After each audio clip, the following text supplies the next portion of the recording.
Hi, ഞാൻ കസാക് ബെൻജാലി. Welcome to new video blog. പുതിയ വീഡിയോ ബ്ലോഗിലേക്ക് എല്ലാവർക്കും ഹാർദവമായിട്ടുള്ള സ്വാഗതം.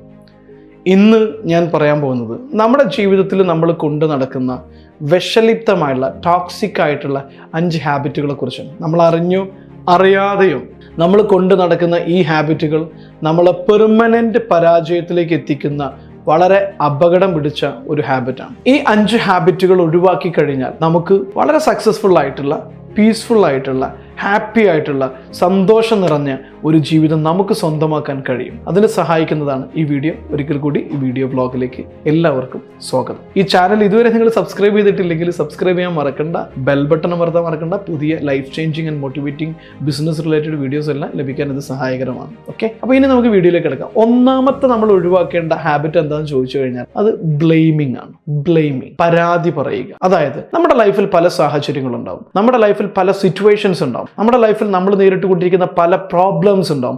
Business problems, life problems, family problems, financial problems, health issues, അതുപോലെ തന്നെ കരിയർ പ്രോബ്ലം, ജോലിയിൽ ഇഷ്യൂസ്, അങ്ങനെ ഒരുപാട് ഇഷ്യൂസ് നമ്മുടെ ലൈഫിലേക്ക് നമ്മൾ നേരിട്ടുകൊണ്ടിരിക്കുന്നതാണ്. ഏതൊരു ഇഷ്യൂസ് ആണെങ്കിലും ശരി, ഏത് തരത്തിലുള്ള പ്രതിസന്ധികളാണെങ്കിലും ശരി, നമ്മുടെ ലൈഫിൽ നമ്മൾ നേരിട്ടുകൊണ്ടിരിക്കുന്ന എന്തൊരു തടസ്സങ്ങളാണെങ്കിലും ശരി, അതെല്ലാം മറ്റുള്ളവരെ കൊണ്ടാണ്. എനിക്ക് മാർക്കില്ലാത്തത് അധ്യാപകരുടെ പ്രശ്നമാണ്. എൻ്റെ ലൈഫ് ഇങ്ങനെയായത് എൻ്റെ അച്ഛനമ്മ പണം ഉണ്ടാക്കാത്തത് കൊണ്ടാണ്. എൻ്റെ കരിയറിൽ എനിക്ക് ഗ്രോ ചെയ്യാൻ പറ്റാത്തത് ബോസിന്റെ സ്വഭാവം കൊണ്ടാണ്, കൂടെ നിൽക്കുന്നവരുടെ സ്വഭാവം കൊണ്ടാണ്. ഞാൻ ബിസിനസ്സിൽ പരാജയപ്പെട്ട് പാർട്ട്ണർ എന്നെ ചതിച്ചത് കൊണ്ടാണ്, ഗവൺമെന്റ് പോളിസി കാരണമാണ്, കസ്റ്റമറുടെ പ്രോബ്ലം കാരണം, മാർക്കറ്റിന്റെ പ്രോബ്ലം കാരണം. But it's not mine. ഈ ഒരു ശീലം കൊണ്ട് നടക്കുന്നുവെങ്കിൽ you will and we will never become a happy and successful person. Blaming is the major crime to human life. Blaming എന്ന് പറഞ്ഞു കഴിഞ്ഞാൽ ഏറ്റവും അപകടം പിടിച്ച ഒരു ഹാബിറ്റാണ്. നമ്മുടെ ലൈഫിൽ വിജയിക്കണമെങ്കിൽ, നിങ്ങളുടെ ലൈഫിൽ നിങ്ങൾക്ക് വലിയ സക്സസിലേക്ക് എത്തണമെങ്കിൽ, പീസ്ഫുൾ ആയിട്ട് ഹാപ്പി ആയിട്ട് ജീവിക്കണമെങ്കിൽ, there is no other reason. Take responsibility of your life. എല്ലാ സക്സസ്ഫുൾ ആയിട്ടുള്ള ആളുകളും അവരുടെ ജീവിതത്തിന്റെ റെസ്പോൺസിബിലിറ്റി ഏറ്റെടുക്കുന്നവരാ. If something happened to my life, I am the one who responsible for that. If anything happened in my business, I am the responsible for my life. If something happened into my family life, I am responsible. If something happened to my physical and mental health, it is my responsibility, not the market, not the government, not someone else is responsible for this. നമ്മുടെ ലൈഫിലേക്ക് വരുന്ന എല്ലാ ഇഷ്യൂസിന്റെയും responsibility നമ്മളാണ്, മറ്റുള്ളവരല്ല. ഇനി ഞാൻ പറയാൻ പോകുന്നത് രണ്ടാമത്തെ ഹാബിറ്റിനെ കുറിച്ചാണ്. സക്സസ്ഫുൾ ആയിട്ടുള്ള ഒരു ജീവിതം ജീവിക്കണമെങ്കിൽ, ഹാപ്പി ആയിട്ടുള്ള ജീവിതം ജീവിക്കണമെങ്കിൽ, we have to do one thing more. നമ്മൾ ജീവിതത്തിൽ ഒഴിവാക്കേണ്ട രണ്ടാമത്തെ ടോക്സിക് ഹാബിറ്റാണ്, നമ്മൾ ചിന്തിച്ചു വെച്ചിരിക്കുന്ന കുറെ റോങ് ബിലീഫാണ്. സക്സസ്ഫുൾ ആയിട്ടുള്ള ആളുകൾ, അല്ലെങ്കിൽ ഫിനാൻഷ്യലി അബണ്ടൻ്റ് ആയിട്ടുള്ള ആളുകൾ, അല്ലെങ്കിൽ ഫിനാൻഷ്യലി ഫ്രീ ആയിട്ടുള്ള ആളുകൾ, റിച്ച് ആയിട്ടുള്ള ആളുകളെല്ലാം ഗ്രീഡിയാണ്. അതായത് ആർത്തിയുള്ളവരാണ്, അല്ലെങ്കിൽ അവർ അഹങ്കാരികളാണ്, അവരൊരു മോശക്കാരാണ്. പണക്കാരെല്ലാവരും എങ്ങനെയെങ്കിലും ആളുകളെ പറ്റിച്ച് കാശുണ്ടാക്കുന്ന ആളുകളാണ്. സക്സസ്ഫുൾ ആയിട്ടുള്ള ആളുകളെല്ലാം പ്രയാസപ്പെട്ട ഒരു ക്രൂക്കഡ് മൈൻഡുള്ള ആളുകളാണെന്നുള്ളത് അറിയാതെയെങ്കിലും നമ്മുടെ ചൈൽഡ്ഹുഡ് പ്രോഗ്രാമിൻ്റെ ഭാഗമായിട്ട് നമ്മൾ വിശ്വസിച്ച് വെച്ചിരിക്കുന്ന ഒരു ടോക്സിക് ബിലീഫ് സിസ്റ്റമാണ്. We have to change it. കാരണം സക്സസ്ഫുൾ ആയിട്ടുള്ള ആളുകളിലേക്ക് നമ്മൾ ഇറങ്ങിച്ചെന്ന് കഴിഞ്ഞാൽ അപ്പോഴാണ് മനസ്സിലാക്കുക എത്രമാത്രം അവരതിനു വേണ്ടി കമ്മിറ്റഡ് ആയിട്ടുണ്ട്, എത്രമാത്രം അതിനുവേണ്ടി അവർ ഡെഡിക്കേറ്റഡ് ആയിട്ടുണ്ട്, എത്രമാത്രം അതിനുവേണ്ടി അവർ പരിശ്രമിച്ചിട്ടുണ്ട്.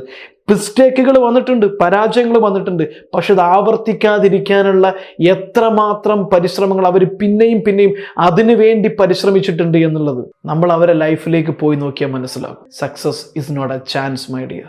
പണം എന്ന് പറയുന്നതും റിച്ച് ആയിട്ടുള്ള ആളുകളെ കുറിച്ച് നമ്മൾ കൊണ്ടു നടക്കുന്ന ഒരുപാടുണ്ട്. നിങ്ങൾ റിച്ച് ആയിട്ടുള്ള ആളുകൾ, അല്ലെങ്കിൽ ബിസിനസ്സിൽ വലിയ വിജയം നേടിയ ആളുകളുടെ ലൈഫിലേക്ക് പോയി നോക്കൂ. അവർ അനുഭവിച്ച ത്യാഗങ്ങൾ, അവരനുഭവിച്ച കഠിനാധ്വാനം. നമ്മൾ 8 മണിക്കൂർ ജോലി ചെയ്തിട്ട് ബാക്കി കൂട്ടുകാരോടൊപ്പം സോഷ്യൽ മീഡിയയിലും ഫേസ്ബുക്കിലൊക്കെ ചുമ്മാ കളയുന്ന സമയത്ത് അവർ എങ്ങനെയാണ് വർക്ക് ചെയ്തിരുന്നതെന്ന് അവരെ ലൈഫിലേക്ക് പോയി നോക്കിയാൽ മനസ്സിലാകും. നിരന്തരമായിട്ട് പരിശ്രമിച്ച്, നിരന്തരമായി സ്കിൽ ഡെവലപ്പ് ചെയ്ത്, നിരന്തരമായിട്ട് മൈൻഡിനെ ഡെവലപ്പ് ചെയ്ത്, നിരന്തരമായിട്ട് പരിശ്രമത്തിലൂടെ, കഠിനാധ്വാനത്തിലൂടെ ഉണ്ടാക്കിയെടുത്തതാണ്. സച്ചിൻ ടെണ്ടുൽക്കർ, ഒരു ഓസ്ട്രേലിയൻ ക്രിക്കറ്റർ, ഞാൻ അയാളുടെ പേര് ഓർക്കുന്നില്ല, ഒരിക്കൽ ഒരു കളിയിൽ സച്ചിൻ ടെണ്ടുൽക്കറുടെ ഒരു വിക്കറ്റ് എടുത്തു. സച്ചിൻ്റെ വിക്കറ്റ് എടുക്കുക എന്ന് പറഞ്ഞു കഴിഞ്ഞാൽ ഏതൊരു ഇൻ്റർനാഷണൽ ബൗളറെ സംബന്ധിച്ചിടത്തോളം ഏറ്റവും സന്തോഷം നൽകുന്ന, ഏറ്റവും അഭിമാനം നൽകുന്ന ഒരു കാര്യമാണ്. അപ്പോൾ അദ്ദേഹം കളി കഴിഞ്ഞതിന് ശേഷമാണെന്ന് തോന്നുന്നൊരു ഇൻസിഡൻറ്റ് ഞാൻ വായിച്ചതാണ്. അയാളുടെ അടുത്ത് വന്നിട്ട് പറയുന്നുണ്ട്, സച്ചിൻ ടെണ്ടുൽക്കറുടെ അടുത്ത് ആ ക്രിക്കറ്റർ വന്നിട്ട് പറയുന്നുണ്ട്, നിങ്ങൾ എനിക്കൊരു ഓട്ടോഗ്രാഫ് എഴുതണം, ഇന്ന ബോളിലാണ്, ഈ വ്യക്തിയുടെ എൻ്റെ ബോളിലാണ് നിങ്ങൾ ഔട്ടായത് എന്നത് ഒരു ഓട്ടോഗ്രാഫ് എഴുതി തരണം എന്ന് പറഞ്ഞു. പക്ഷെ സച്ചിൻ എഴുതി കൊടുത്തത് എന്താണെന്നറിയുമോ? My dear friend, this will never ever happen again. ഇതൊരിക്കലും തന്നെ ഇനി ആവർത്തിക്കില്ല എന്നാണ് സച്ചിൻ എഴുതിയത്. പിന്നീടുള്ള ഒരു കളിയിലും സച്ചിൻ വിരമിക്കുന്നത് വരെ അയാൾ എറിഞ്ഞ ഒരു ബോളിൽ പോലും സച്ചിൻ ടെണ്ടുൽക്കറുടെ വിക്കറ്റ് എടുക്കാൻ ആ വ്യക്തിക്ക് കഴിഞ്ഞിട്ടില്ല എന്നുള്ളതാണ്. പരാജയങ്ങളിൽ നിന്ന്, പ്രതിസന്ധികളിൽ നിന്ന് പാഠം ഉൾക്കൊണ്ട് കുതിച്ച് മുന്നേറിയവരാണ് വിജയിച്ച ആളുകൾ. വിജയിച്ച ആളുകളോട് നമ്മൾ കീപ്പ് ചെയ്യുന്ന അസൂയ, വിജയിച്ച ആളുകളോടും അവർ പണം ഉണ്ടാക്കിയതിനോട് നമുക്ക് അനുഭവപ്പെടുന്ന കുശുമ്പ്, ഇത് നമ്മളെ സ്വയം ദാരിദ്ര്യത്തിലേക്കും പരാജയത്തിലേക്കും എത്തിക്കും. പ്രത്യേകിച്ച് നമ്മൾ ഓരോരുത്തർക്കും ജനറലൈസ് ചെയ്തെടുത്താൽ പോലും ഓരോ മലയാളിയുടെ ഉള്ളിലും ഈ ഒരു കുശുമ്പ് ധാരാളമായിട്ട്, എല്ലാവരും പറയുന്നില്ല, പക്ഷെ ജനറലൈസ് ചെയ്തെടുത്തു കഴിഞ്ഞാൽ ഇതുണ്ട്. ഈ മുതലാളിമാർക്കെതിരെയുള്ള സമരത്തിൻ്റെയും ഒക്കെ അടിസ്ഥാനം എന്ന് പറയുന്നത് ഞാനോ വിജയിച്ചില്ല, അവനും കൂടെ വിജയിക്കാതിരിക്കണം എന്നുള്ളത് തന്നെയാണ്.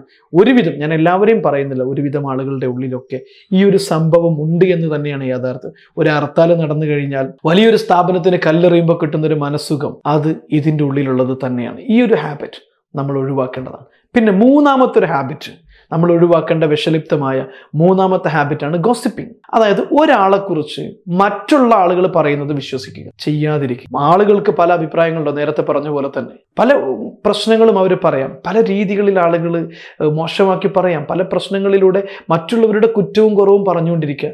Don't believe it. ഒരാളെക്കുറിച്ച് മറ്റൊരാൾ പറയുന്നതിനെ പൂർണ്ണമായിട്ടും വിശ്വസിക്കാതിരിക്കുക. നിങ്ങൾ അയാളെക്കുറിച്ച് പഠിക്കുക, അയാളുമായിട്ട് സംസാരിക്കുക, അയാളുടെ ജീവിതത്തെക്കുറിച്ച് നിങ്ങൾ മനസ്സിലാക്കിയത് മാത്രം വിശ്വസിക്കുക. അത് മറ്റൊരാളുടെ നാവിൽ നിന്നായിരിക്കരുത്, നിങ്ങളിലൂടെ വിശ്വസിക്കുക. അപ്പോൾ നമ്മൾ കേട്ടത് ഒരുപാട് തെറ്റായിട്ടുണ്ടാവും, നമ്മൾ കേട്ടത് ഒരുപാട് അയാളുടെ ഇൻ്റർപ്രിട്ടേഷൻ മാത്രമാണ്. പക്ഷെ നിങ്ങൾ അയാളെ മനസ്സിലാക്കാൻ ശ്രമിച്ചു കഴിഞ്ഞാൽ അയാൾ വളരെ നല്ല വ്യക്തിയായിരിക്കും.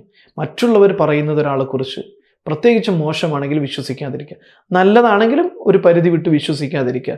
ഒബ്സർവ് ചെയ്യുക, അനലൈസ് ചെയ്യുക. എസ്പെഷ്യലി സാമ്പത്തികമായിട്ട് കൈകാര്യം ചെയ്യുമ്പോൾ, ബിസിനസ് പാർട്ട്ണർഷിപ്പിലേക്കൊക്കെ പോകുമ്പോൾ നിങ്ങൾ ഒരിക്കലും തന്നെ മറ്റൊരാൾ നല്ലതോ ചീത്തയോ പറഞ്ഞതിൻ്റെ അടിസ്ഥാനത്തിൽ വിശ്വസിക്കേണ്ട. നിങ്ങൾ അനലൈസ് ചെയ്തതിൻ്റെ അടിസ്ഥാനത്തിൽ മാത്രം വിശ്വസിക്കുക. മറ്റുള്ളവരുടെ ഗോസിപ്പിങ്ങിന് വീണ് കൊടുക്കാതിരിക്കുക. ഇതൊരു മോശം സ്വഭാവമാണ്. നാലാമത്തതാണ് ഇനി ഞാൻ പറയാൻ പോകുന്നത്. നിങ്ങളുടെ ജീവിതത്തിൽ വിജയത്തിലേക്ക് നേടാൻ, നിങ്ങളുടെ ജീവിതത്തിൽ വിജയത്തിലേക്ക് എത്താൻ മറ്റുള്ളവരും കൂടെ ഉണ്ടെങ്കിൽ മാത്രമേ എനിക്ക് സാധിക്കുകയുള്ളൂ. എൻ്റെ ജീവിതത്തിൽ വിജയിക്കാൻ മറ്റുള്ളവരുടെ സഹായമാണ്. നോക്കൂ, എനിക്ക് വിജയിക്കണമെന്ന് ആഗ്രഹമുണ്ട്. എന്നോട് ഒരുപാട് ആൾക്കാർ പറയാറുള്ളൊരു സംഭവമാണത്. എനിക്ക് വിജയിക്കണമെന്ന് ആഗ്രഹമുണ്ട്, എനിക്ക് സക്സസ്ഫുൾ ആകണമെന്ന് ആഗ്രഹമുണ്ട്. പക്ഷേ ആരെങ്കിലുമൊക്കെ എന്നെ സപ്പോർട്ട് ചെയ്യണ്ടേ? എൻ്റെ ഹസ്ബൻഡ് എന്നെ ഒന്ന് സപ്പോർട്ട് ചെയ്യണ്ടേ? എൻ്റെ വൈഫ് എന്നെ ഒന്ന് സപ്പോർട്ട് ചെയ്യണ്ടേ? എൻ്റെ ഫാമിലിയിൽ നിന്ന് ആരെങ്കിലും എന്നെ ഒന്ന് സപ്പോർട്ട് ചെയ്ത് കഴിഞ്ഞാലല്ലേ എനിക്ക് വിജയിക്കാൻ പറ്റുള്ളൂ. എൻ്റെ നാട്ടുകാർ നോക്കൂ, ഒരാൾ പോലും എന്നെ സപ്പോർട്ട് ചെയ്യുന്നില്ല, ഒരാൾ പോലും എന്നെ സപ്പോർട്ട് ചെയ്യുന്നില്ല. പിന്നെ ഞാൻ എങ്ങനെ വിജയിക്കാനാണ്? ഞാൻ വിജയിക്കുന്നതിൻ്റെ കാരണം ഇവരൊക്കെയാണ്. ഇവരാരും എന്നെ സപ്പോർട്ട് ചെയ്തിട്ടില്ല. എനിക്ക് വിജയിക്കണമെങ്കിൽ, എനിക്ക് മുന്നോട്ട് പോകണമെങ്കിൽ, എനിക്ക് ബിസിനസ്സിൽ സക്സസ്ഫുൾ ആകണമെങ്കിൽ, എനിക്ക് സാമ്പത്തികമായ സ്വാതന്ത്ര്യം നേടണമെങ്കിൽ മറ്റുള്ളവരുടെ സപ്പോർട്ട് വേണം. മറ്റുള്ളവരും കൂടെ ഉണ്ടെങ്കിൽ മാത്രമേ എൻ്റെ സ്വപ്നം എനിക്ക് ഫുൾഫിൽ ചെയ്യാൻ പറ്റുള്ളൂ എന്നുള്ള ആ ചിന്ത ഒരു വിഷലിപ്തമായ ചിന്തയാണ്. മൈ ഡിയർ ഫ്രണ്ട്സ്, നിങ്ങളുടെ ജീവിതം മാറണമെങ്കിൽ നിങ്ങൾ മാത്രം വിചാരിച്ചാൽ മതി. നിങ്ങളുടെ ജീവിതം മാറാൻ, നിങ്ങളുടെ ജീവിതത്തിൽ സക്സസ്ഫുൾ ആകാൻ, നിങ്ങളുടെ ജീവിതത്തിൽ നിങ്ങൾ ആഗ്രഹിക്കുന്നത് എന്ത് നേടാൻ, മറ്റുള്ളവരല്ല, മറ്റുള്ളവരുടെ സപ്പോർട്ടോട് കൂടിയല്ല. നിങ്ങൾ തീരുമാനിച്ച്, നിങ്ങൾ പരിശ്രമിച്ച്, നിങ്ങൾ പോയി കഴിഞ്ഞാൽ വിജയിക്കാൻ കഴിയും. നിങ്ങളുടെ ഉള്ളിൽ മാറിയാൽ, നിങ്ങളുടെ മൈൻഡ് മാറിയാൽ, നിങ്ങളുടെ മൈൻഡിനെ റീപ്രോഗ്രാം ചെയ്ത് കഴിഞ്ഞാൽ, നമ്മുടെ മൈൻഡിനെ റീഡിസൈൻ ചെയ്ത് കഴിഞ്ഞാൽ we can reach any level of success. നമുക്ക് എവിടെയും എത്തിച്ചേരാൻ കഴിയും. ഏത് ലെവലിലുള്ള സക്സസ്സും നമുക്ക് സ്വന്തമാക്കാൻ കഴിയും. ആദ്യം ആ ചിന്ത ഒഴിവാക്കുക. നാലാമത്തെ ടോക്സിക് ബിലീഫ് എന്താണ്? എനിക്ക് മറ്റുള്ളവരുടെ സപ്പോർട്ടും കൂടെ ഉണ്ടെങ്കിൽ എനിക്ക് വിജയിക്കാൻ പറ്റുള്ളൂ എന്നുള്ള ചിന്ത ഒഴിവാക്കുക. ഞാൻ ഇറങ്ങിക്കഴിഞ്ഞാൽ, ഞാൻ വിശ്വസിച്ച് കഴിഞ്ഞാൽ, എന്നെ കൊണ്ട് സാധിക്കുമെന്ന് കഴിഞ്ഞു കഴിഞ്ഞാൽ സപ്പോർട്ടിനുള്ള ആളുകൾ വരും. നിങ്ങളെ കൊണ്ട് മാത്രം വിജയിക്കാൻ പറ്റുമെന്നല്ല ഞാൻ പറയുന്നത്. പക്ഷെ നമ്മൾ വിശ്വസിച്ച് കഴിഞ്ഞാൽ സപ്പോർട്ട് ചെയ്യാനുള്ള ആളുകൾ വരും, നമ്മളെ സഹായിക്കാനുള്ള ആളുകൾ വരും. അതിനുള്ള ആളുകൾ നമ്മളിലേക്ക് ഇങ്ങനെ ആകർഷിക്കപ്പെട്ട് വന്നുകൊണ്ടേയിരിക്കും. You just believe in you, rest will do by this universe. Got it? Okay. ഇനി അഞ്ചാമത്തെ ഒരു പ്രധാനപ്പെട്ട കാര്യം എന്താണെന്ന് വെച്ച് കഴിഞ്ഞാൽ, നിങ്ങളുടെ തീരുമാനങ്ങളിൽ, നമ്മൾ എടുക്കുന്ന തീരുമാനങ്ങളിൽ പണത്തെ അടിസ്ഥാനമാക്കി തീരുമാനമെടുക്കുക. പണം കിട്ടുമോ ഇല്ലയോ, അല്ലെങ്കിൽ പണം നഷ്ടപ്പെടുമോ ഇല്ലയോ, പണം ഉണ്ടാകുമോ ഇല്ലയോ, പണം നേടാൻ കഴിയുമോ ഇല്ലയോ, പണം പോകുമോ ഇല്ലയോ, പണം എനിക്ക് എന്ത് ലാഭം എന്നതിൻ്റെ അടിസ്ഥാനത്തിൽ മാത്രം തീരുമാനങ്ങൾ ജീവിതത്തിൽ എടുക്കുക. ഒരിക്കലും ചെയ്യരുത്. ജീവിതത്തിൽ ഏറ്റവും ഇമ്പോർട്ടൻ്റ് പണമാണെന്ന് ചോദിച്ചു കഴിഞ്ഞാൽ അല്ല. ജീവിതത്തിൽ ഏറ്റവും ഇമ്പോർട്ടൻ്റ് പണമാണെന്ന് ധരിച്ചു വെച്ചുകൊണ്ട് തീരുമാനങ്ങൾ എടുക്കും, ലൈഫ് അതിനനുസരിച്ച് ഡിസൈൻ ചെയ്യുക എന്ന് പറയുന്നത് ജീവിതത്തിലെ ഏറ്റവും വലിയ അബദ്ധമാണ്. പണമല്ല ജീവിതത്തിലെ ഏറ്റവും പ്രധാനപ്പെട്ടത്, മറിച്ച് എന്താണ്? ഹാപ്പിനെസ് ആണ്.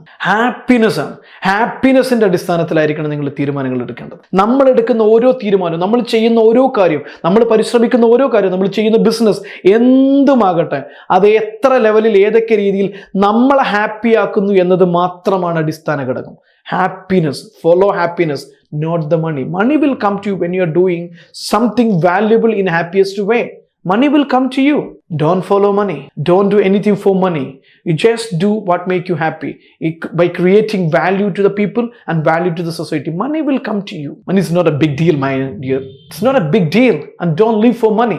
Money will come to you. Just create value in the society. നിങ്ങളെ ഹാപ്പി ആക്കുന്ന കാര്യങ്ങളിലാണ് നമ്മൾ സമയം സ്പെൻഡ് ചെയ്യേണ്ടത്. നമ്മൾ ചെയ്യേണ്ടത് ഹാപ്പിനെസ്സിനാണ് ഇമ്പോർട്ടൻസ് കൊടുക്കേണ്ടത്. തീരുമാനം, എന്നെ ഹാപ്പി ആക്കുക, എൻ്റെ സമൂഹത്തെ ഹാപ്പി ആക്കുക, ഞാൻ അടങ്ങുന്ന കുടുംബത്തെ ഹാപ്പി ആക്കുക. Happiness, not the money. പണമല്ല ലൈഫിൽ ഇമ്പോർട്ടൻ്റ്. പണം ഇമ്പോർട്ടൻ്റ് ആണ്, പക്ഷേ ഏറ്റവും കൂടുതൽ ഇമ്പോർട്ടൻ്റ് ഹാപ്പിനെസ് ആണ്. നമ്മൾ കാറ് വാങ്ങിക്കുന്നതും വീട് വാങ്ങിക്കുന്നതും ജോലി ചെയ്യുന്നതും എല്ലാം ഹാപ്പി ആകാൻ വേണ്ടിയിട്ടാണ് അല്ലേ? അതിലൂടെ പണം കിട്ടിയാൽ ഹാപ്പി ആകുന്ന ഒരു പ്രതീക്ഷയിലാണ്. അല്ലാതെ പണം നമ്മൾ ഒരിക്കലും ഹാപ്പി ആക്കില്ല. പണത്തിന് വേണ്ടി മാത്രം ജീവിച്ചു കഴിഞ്ഞാൽ ഒരുപക്ഷെ നിങ്ങൾക്ക് ആ പണം നിങ്ങളുടെ അൺഹാപ്പിനെസ്സിൻ്റെ കാരണമായിരിക്കും. നിങ്ങൾക്ക് അതൊരു കാലത്ത് ഭയങ്കര ബുദ്ധിമുട്ടായിരിക്കും.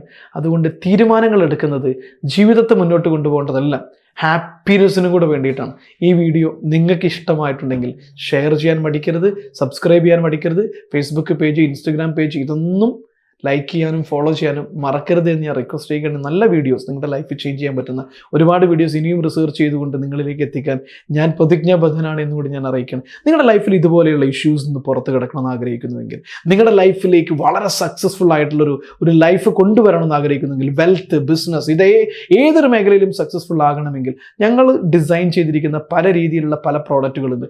Self mastery, success engineering, business boom, millionaire mind set, spiritual programmes, spiritual ടൂറുകൾ, അതുപോലെ തന്നെ അങ്ങനെയുള്ള ഒരുപാട് ലൈഫ് ചേഞ്ചിങ് ഇവൻറ്റുകൾ, പബ്ലിക് സ്പീക്കിംഗ്. നിങ്ങൾക്കൊരു പ്രസംഗിക്കാൻ പേടിയുള്ള ഒരാളാണെങ്കിൽ പ്രസംഗിക്കാനുള്ള പേടി മാറ്റാനുള്ള പ്രോഗ്രാമുകളൊക്കെ ഞങ്ങൾ ഡിസൈൻ ചെയ്തിട്ടുണ്ട്. ഇതിലേതെങ്കിലും പ്രോഗ്രാം നിങ്ങൾക്ക് ഉപകാരപ്പെടുന്നുവെങ്കിൽ നിങ്ങൾക്കതിൽ ജോയിൻ ചെയ്യാം. പ്രത്യേകിച്ചും പ്രവാസികളായ ആളുകൾക്ക് പലരും ലൈവ് ഇവൻറ്റിൽ പങ്കെടുക്കാൻ കഴിയാറില്ല. അവർക്ക് വേണ്ടിയിട്ട് online self mastery, online success engineering, ഓൺലൈനിൽ തന്നെ മില്ലിനിയർ മൈൻഡ് സെറ്റ് പ്രോഗ്രാം, കടമില്ലാത്ത ഫിനാൻഷ്യൽ ഫ്രീഡത്തിലേക്ക് എത്താൻ വേണ്ടിയിട്ടുള്ള പ്രോഗ്രാംസ് എല്ലാം ഞങ്ങൾ ഡിസൈൻ ചെയ്ത് പ്രത്യേക പ്ലാറ്റ്ഫോമിൽ ഒരുക്കിയിട്ടുണ്ട്. അതുപോലെ തന്നെ നിങ്ങളൊരു ഓൺട്രപ്രണർ ആണെങ്കിൽ ബിസിനസ്സിനെ A to Z ബിസിനസ്സിനെ മനസ്സിലാക്കി ഇന്നത്തെ ഒരു കോമ്പറ്റീറ്റീവ് മാർക്കറ്റിൽ എങ്ങനെ ബിസിനസ്സിനെ ഗ്രോ ചെയ്യും, എങ്ങനെ കോമ്പീറ്റ് ചെയ്യാം, എങ്ങനെ കോമ്പറ്റീറ്റീവ് അഡ്വാൻറ്റേജ് എടുക്കാം, എങ്ങനെ നല്ലൊരു ടീമിനെ ലീഡ് ചെയ്യാം, എങ്ങനെ പ്രതിസന്ധികൾ അതിജീവിക്കും, എങ്ങനെ ക്യാഷ് ഫ്ലോ മാനേജ് ചെയ്യും തുടങ്ങിയ ബിസിനസ്സുമായി ബന്ധപ്പെട്ട A to Z കാര്യങ്ങൾ ഉൾപ്പെടുത്തിയിട്ടുള്ള ഒരു വർഷം നീണ്ടു നിൽക്കുന്ന പ്രോഗ്രാമാണ് ബിസിനസ്. ഇങ്ങനെ നിരവധി പ്രോഗ്രാമുകളുണ്ട്. ലൈഫ് ചേഞ്ചിങ്, ബിസിനസ് ചേഞ്ചിങ്, അതുപോലെ തന്നെ spiritual programmes, public speaking training ഒക്കെയുള്ള പ്രോഗ്രാമുകളുണ്ട്. നിങ്ങൾക്ക് ഇതിൽ ഏത് പ്രോഗ്രാമാണ് വേണ്ടതെന്ന് അറിയാനും നിങ്ങൾക്ക് ഈ പ്രോഗ്രാമിനെ കുറിച്ച് കൂടുതൽ ഫ്രീ ആയിട്ട് തന്നെ അറിയാനും ഡെമോ ക്ലാസ്സുകൾ അറ്റൻഡ് ചെയ്യാനും ഫ്രീ ഡെമോ ക്ലാസ്സുകൾ അറ്റൻഡ് ചെയ്യാനും ഒക്കെ താഴെ കാണുന്ന നമ്പറിൽ നിങ്ങൾ കോൺടാക്ട് ചെയ്താൽ മതി. ഞങ്ങളുടെ കൗൺസിലേഴ്സ് നിങ്ങളെ സഹായിക്കും. എന്നിട്ട് ഫ്രീ ക്ലാസ്സുകളെല്ലാം അറ്റൻഡ് ചെയ്ത് നിങ്ങൾക്ക് താല്പര്യമുണ്ടെങ്കിൽ, നിങ്ങൾക്ക് ഇഷ്ടപ്പെടും തോന്നിയാൽ മാത്രം നിങ്ങൾ കോഴ്സിൽ ജോയിൻ ചെയ്യും. ഒരിക്കൽ കൂടി ഈ വീഡിയോ കണ്ടതിന് നന്ദി, നമസ്കാരം. ഞാൻ കസാക് ബെഞ്ചാലി.